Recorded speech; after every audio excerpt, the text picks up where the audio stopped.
विवाह एक मृत्यु और उसके बीच का जो समय होता है उसमें नारी जब भी अपने मांग में सिंदूर भरती है, अपना 16 श्रृंगार करती है, तब नारी को अकेले में अपने कमरे में अपने भवन में श्रृंगार करना चाहिए।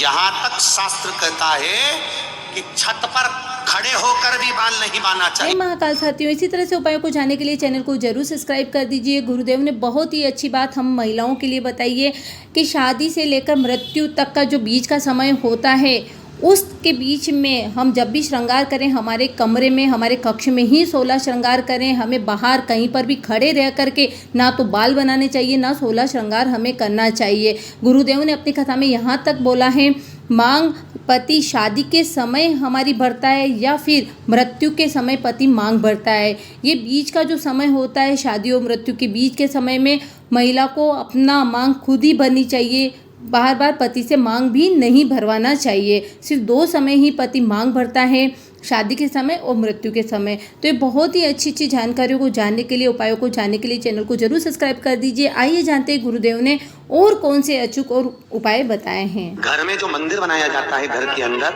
उसमें शिखर नहीं होना चाहिए।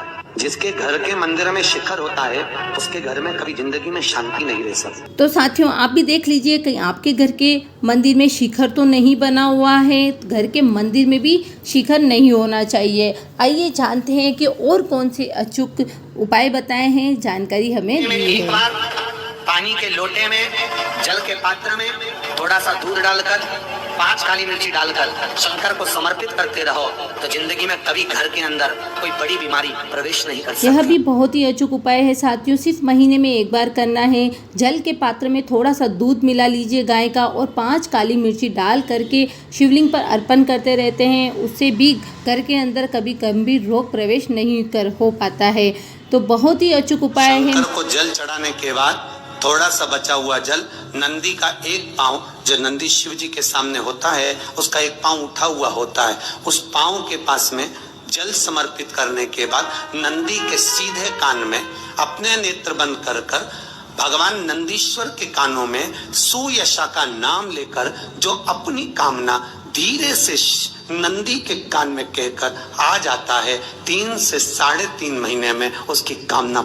नंदी के कानों में हम सभी अपनी कोई ना कोई मनोकामना जरूर बोलते हैं, पर आप इस बात का जरूर ध्यान रखना, अब जो आप मनोकामना बोलो एक बार सुयशा का नाम लेकर के नंदी के सामने मनोकामना बोल करके देखना, मनोकामना जरूर पूरी होगी। पहले शिवलिंग पर जल चढ़ाना है, 1 बूंद यानी कि थोड़ा सा जल नंदी का जो पांव उठा हुआ रहता है उस पर चढ़ाना है।